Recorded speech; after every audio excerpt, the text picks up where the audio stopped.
Northwest Clare Family Resource Centre was founded in 2000. It is a company limited by guarantee with charitable status. It is a locally managed community organisation with a voluntary board of 10. The board members are drawn from the local community who have first-hand experience of living in the area as well as having particular skills.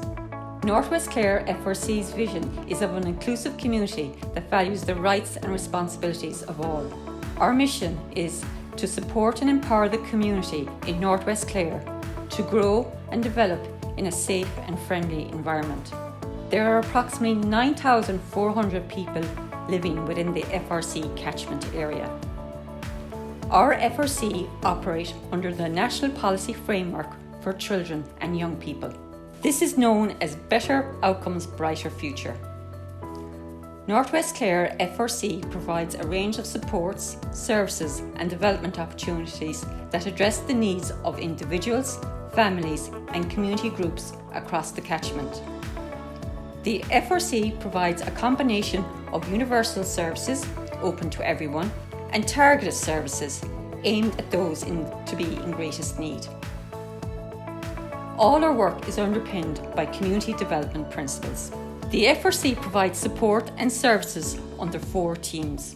These are currently delivered at 3 central locations in Ennistimon, including the Little Dears Creche at Ardnaculla, our FRC Centre located in the Ennistimon Hub on Parliament Street and the Lahinch Road building. Our first team is family support. These include Little Dears Creche. This caters for children from the age of 0 to 12 years.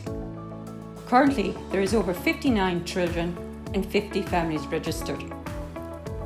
Counselling service for adults and adolescents, play therapy for children, parenting programmes, Rainbows programme for children experiencing loss due to separation, divorce and bereavement, information provision for families and individuals, support to a parent and toddler group. Our second team focuses on community services. Our FRC supports Ennistimon Men's Shed, a women's textile crew, a community garden, befriending service, community response for COVID-19, Food Cloud, a drop-in service. This provides information, signposting and form filling to individuals and a meeting space for voluntary groups. Our third team is employment and training. These supports include joint sponsors of a CE scheme, adult education classes, homework club for traveller and Syrian children, provision of an iSchool service. This is an online not-for-profit learning service that offers a pathway for young people aged between 12 and 15 years to learning, accreditation and progression. Provision of student placement from third level colleges such as Limerick IT, Athlone IT and Mary Immaculate College, and the provision of TY placements. The fourth team of our Family Resource Centre is youth services. These include a youth club, an integrated soccer club for traveller and settled teenage boys and girls, life skills and personal development for teenage traveller girls and traveller boys, driver theory test for teenagers, youth volunteering action group, and finally, education and recreation programmes for young people. On behalf of the FRC, I want to acknowledge the huge effort of both staff and volunteers who make these services and supports happen on a daily basis. Also, I would like to acknowledge the agencies and our local community who work with the FRC in a collaborative way and provide resources.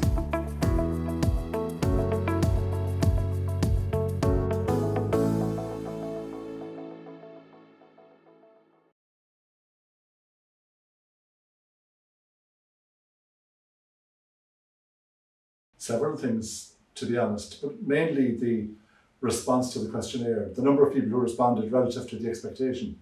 That was actually very encouraging. And the other thing that shouldn't have surprised me, but it probably surprises everybody involved with an FRC, is the range of services. And that really surprised me. And the fact that they're run on a shoestring wasn't a surprise, but was a kind of a shock. It did bring it home. The last part was a great learning experience, that we are trying to do so many things on such short or with such a lack of funding. And that's a real challenge. But I think I also learned that we do need to self-reflect sometimes. And I was impressed with the manner in which both the staff and the directors engaged in the process of self-reflection. Actually, I was a bit surprised that I did it myself.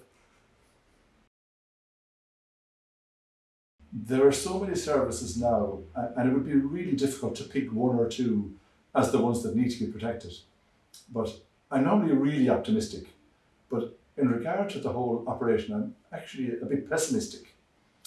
Mainly because it's impossible to run what ought to be a professional service on a shoestring. And the risks mainly are that we lose key staff because we're not paying them well enough. That's a real risk at the level of the creche, obviously, but it's also a risk at the level of the FRC. And despite our best intentions, I do think that we're probably reaching out to provide more and more services without having the personnel to do it. And that's a real threat. I suppose what needs to change was really brought home to me when I thought that this is the first time in my 4 or 5 years as a director that we've had any engagement that I can remember with anybody else in an FRC elsewhere. I know obviously now the manager has an engagement with other FRCs, but generally speaking, we operate pretty much on an island. And I think the main reason that FRCs are very poorly resourced is that we don't sufficiently engage with each other to put the case forward nationally, because it really is a national issue. And we have a kind of an excuse that we're so far over on the west coast that we're not in the centre of things. It's difficult for us to do it.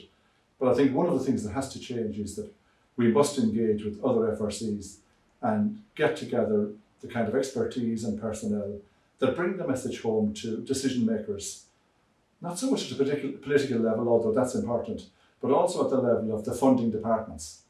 Not our own department now, the real departments that disperse the money. And I do think that FRCs would have the capacity to do that if they chose to work together.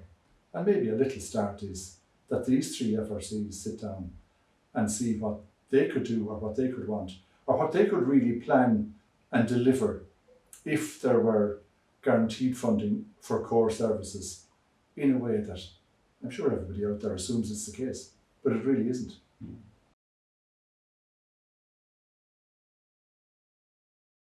I do think that there's potential to have the FRC service become as central to the life of the country as the education system.